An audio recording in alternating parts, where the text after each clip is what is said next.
So last week, as we were beginning to bring to a conclusion our conversation around Paul's letter to the Galatians, we talked about his comparison between flesh and spirit, sarx and pneuma. Sarx representing the ego-centered self, the part of me that is all about my own promotion and protection, doing what's good for Rob, regardless of how that affects other people. The spirit, on the other hand, is that part of me that dwells in God, that is joined to God, that is part of God. And when I live out of the spirit, a whole different motivation emerges. I live not for myself alone, but I live for others as well. My motivations, or my fruits, include what Paul describes as the fruit of the Spirit: love, joy, peace, patience, kindness, gentleness, generosity, and self-control. And we talked about two wolves, the old Native American tale,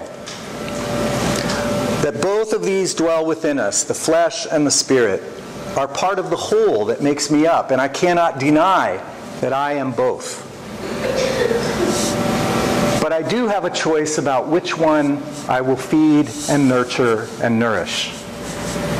And the one that I care for most, the one that I feed and nurture and nourish, is the one that will come to dominate my life. The wolf that is all about myself, or the wolf that seeks to live from God's Spirit within me. Today, as Paul is concluding his letter to the Galatians, he reinforces a couple of lessons that have in many ways threaded their way through this letter the entire time that we've been talking about it. How is it that we deal with and carry those whose life choices may not be the best? And how is it that we take responsibility for our own spiritual life and not concern ourselves so much with judging and condemning others around us? He begins by asking, if someone is surprised in sin or surprised in some behavior that is not where they perhaps themselves would like to be, how should you respond to that as a community? When Jesus told the parable of the prodigal son, the son who left his father and family and took his inheritance before its time and squandered it in a far land, describes how one day he woke up while he was feeding the pigs, and he came to himself, it says, and he realized, I am not where I want to be. I am not where I belong. I am not who I want to be. And I suspect all of us have had that experience at one time or another, where we wake up and discover, you know what, I am in the middle of something that I am not exactly sure how I got here, but I really don't want to be here anymore. I want to come home. I want to get back to where I belong. Now, until you come to that realization, if somebody comes to you and says, you know, you are really out of bounds, dude, and you need to get your act together, my response to that is probably going to be, and who are you to tell me what to do? Right? That's the bad wolf, if you will, you know. That's the ego that always wants to protect and promote itself, unwilling to listen. The Chinese proverb is very appropriate in this. You know? When the student is ready, the teacher appears. Because until our spirit is ready to welcome that word of encouragement and transformation, it won't happen. Now, Paul Paul talks to the community about how do you respond when somebody's out of bounds. And the first thing he says is that you must, if you want to seek that person out and speak to them, you should only send people in whom the spirit self, the God self, is very, very strong. Why? Because you send somebody who's all wrapped up in their own ego, and they're going to present como santurrones, right? They're going to present as self-righteous. We know what's right for your life, and you don't, and you're clearly out of bounds. And all that's going to do is provoke a reaction that does nothing but reject and remove that person further from the community. So what he does is he says, if you're going to send somebody who is full of the fruit of the Spirit. Again, love, joy, peace, patience, kindness, gentleness, self-control.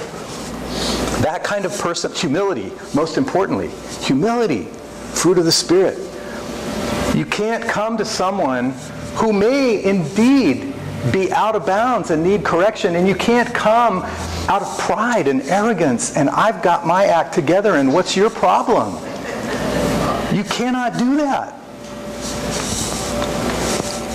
One of the things I love and what gives such power to heal and transform some of the hardest addictions that we as human beings deal with in the 12-step community is that powerful awareness from the very first act in the meeting where everyone goes around the circle and says, "Hi, my name is Rob.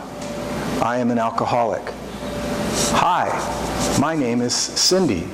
I am an alcoholic. Hi, my name is John. I am an addict."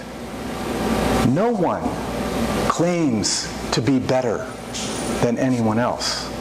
We all are on level footing. And so what I share of my life with you, I don't share as someone above you. I share as someone who struggles beside you. Paul very clearly says to the Galatians, don't go in. Don't send somebody in who's got that kind of superiority attitude, because it's not going to work. No one, or he says, anyone who thinks themselves important when they are not, or better when they are not, self-deceives. Self-deceives. So, the way to bear one another's burdens, the way to carry that waywardness with a friend, that way to help support someone who is straying, is not to judge, but to come alongside and love out of the spirit self, out of your own experience of God, with humility and kindness and gentleness and all the other fruits of the Spirit. Never from a higher than, holier than, better than posture. Never, ever. And then the next move that he makes in this text is to say, each of us must do our own work. Each of us must take care of our own spiritual life. Each of us must be responsible for our own journey and not allow anybody else to do that for us or pretend to do it for us as though they could. That challenge to be personally responsible to do your own work is a critical move for each of us. Now, how many of you have been watching the Olympics? I imagine a bunch of you. No? Good. Yep.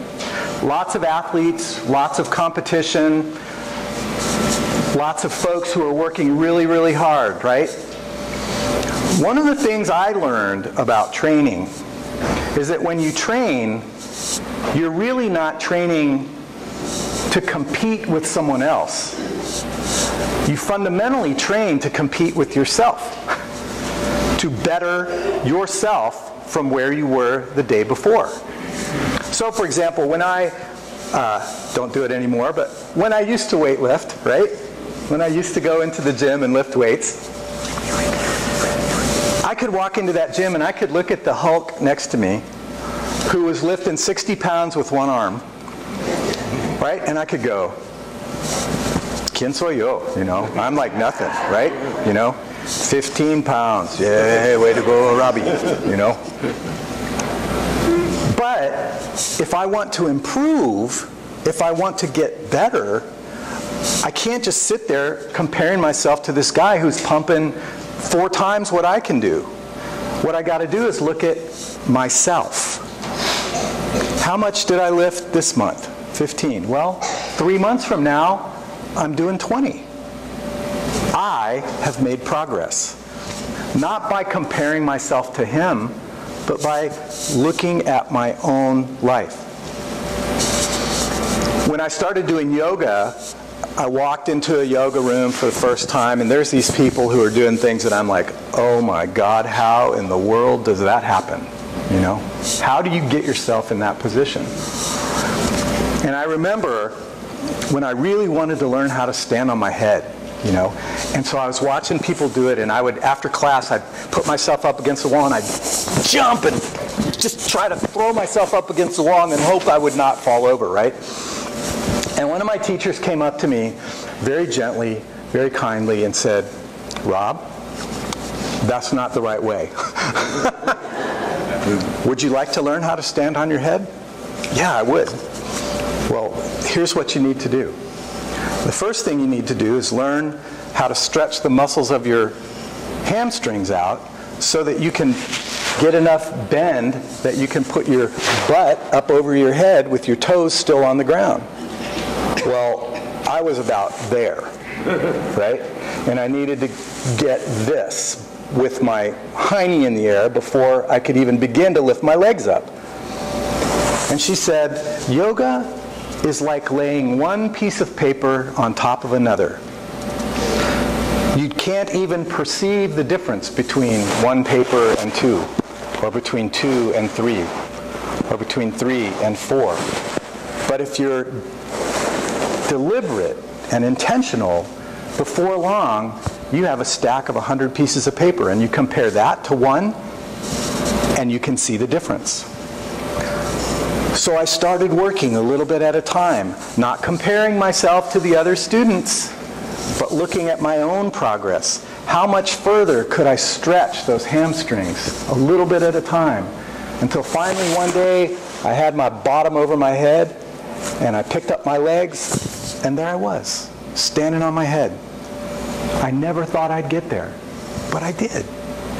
Not by comparing to others, but by looking at myself. Working with myself.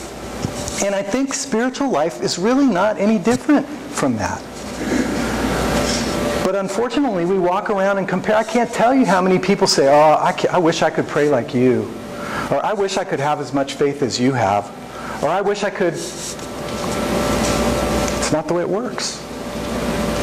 It's maybe I can have next month a little more patience than I had this month. Maybe I can have next year a little more self-control than I showed this year. Maybe I can have a little more consistency in my prayer life next week than I was able to have this week. It's not comparing to anybody else around. It's about looking in your own heart and life. Now, as I was reading this text and thinking about that, I thought, what are some concrete ways that we can do that? And I thought, well, let's just take that fruit of the Spirit passage. The fruit of the Spirit: love, joy, peace, patience, kindness, gentleness, generosity, humility, self-control. I thought, what if every month we each on our own just did a little personal inventory? Am I more peaceful this month than I was last month? Yes? No. Why or why not? What can I do during this next month to encourage a little more peace in my life? What about patience? Maybe this month I could act with a little more patience. Can't necessarily even take all of them at once. Maybe you just take one of those fruits of the Spirit and decide this is the one I'm going to work on in 2016. And then the next year you work on another one. And the next year you work on another one. And just work to build those qualities of God-likeness into your own life. Now that's something everybody can do. It just takes being attentive and disciplined a little bit. As I was reading some other places about this kind of process of maturing and dealing with the two interior selves, the ego self, the self-promoting, self-preserving self, and the God self, which manifests in the life of the Spirit, I ran across some guidance from Julian of Norwich, one of the mystics of the medieval period, who was highly, highly regarded across the centuries. And she talks about being on guard for three things. Because in her experience, these three things, when they are happening, usually are evidence of operating out of the bad wolf or out of the ego side of our identity. When we are comparing ourselves to other people, we are usually operating out of the ego, out of the self-promoting, self-preserving. Comparing our spiritual life to others, comparing our money and finances to others, comparing the quality of our marriage to others, comparing the quality of our car to others, comparing whatever it is. We're operating out of ego. Am I better than you? Am I less than you? Am I more than you? Am I more important? Am I more powerful? That comparison is operating out of the ego. The second thing that Julian suggests is that when we are competing, when we find ourselves in that competitive, competing spirit, it is usually about our ego. When we are trying to be better than, when we're trying to be faster than, when we're trying to make more money than, when we're comparing in competitive frameworks, we're usually operating out of our ego self. And the third one I found interesting is when we find ourselves living oppositionally, contrarily to the people around us, our co-workers, our husbands, our wives, our children, the Democrats, the Republicans. When we are acting contrarily, oppositionally, pushing back all the time, defending all the time, we're most likely operating out of our ego identity and not out of spirit, flesh or spirit.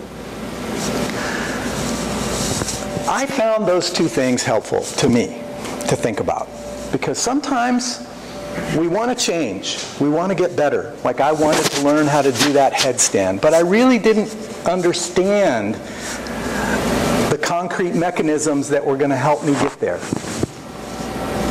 But if we could, on the positive side, ask ourselves periodically, how am I doing on these fruits of the Spirit? How much are these positive things being developed in me? And on the negative side, how competitive am I right now? Who am I competing against? Who am I comparing myself to? Who am I constantly pushing against? And what does that tell me about my ego and how in charge it wants to be? We're about to come to this table. And if there's one thing that this table reminds us of, it reminds us of one who emptied himself of everything unto death. emptied himself of everything so that he could be full of God, full of the fullness of God's life, which raised him back up. As we come today, perhaps, for some of us, it might be an invitation to consider turning the focus right here, taking it off of out there for a while, seeing if we can cultivate in ourselves that life of God, that self that dwells in God constantly, and that can get bigger if we will feed the right wolf. Let us pray. Amoroso Dios, gracias por los maestros y las maestras a través de los siglos que nos han ayudado a guiar nuestra formación cristiana, nuestra formación espiritual. Ayúdanos a descubrir en ti un compañero que no juzga, sino acompaña, que nos invita a vivir de lo mejor que somos. Esto te pedimos en el nombre de Cristo, compañero y Salvador. Amén.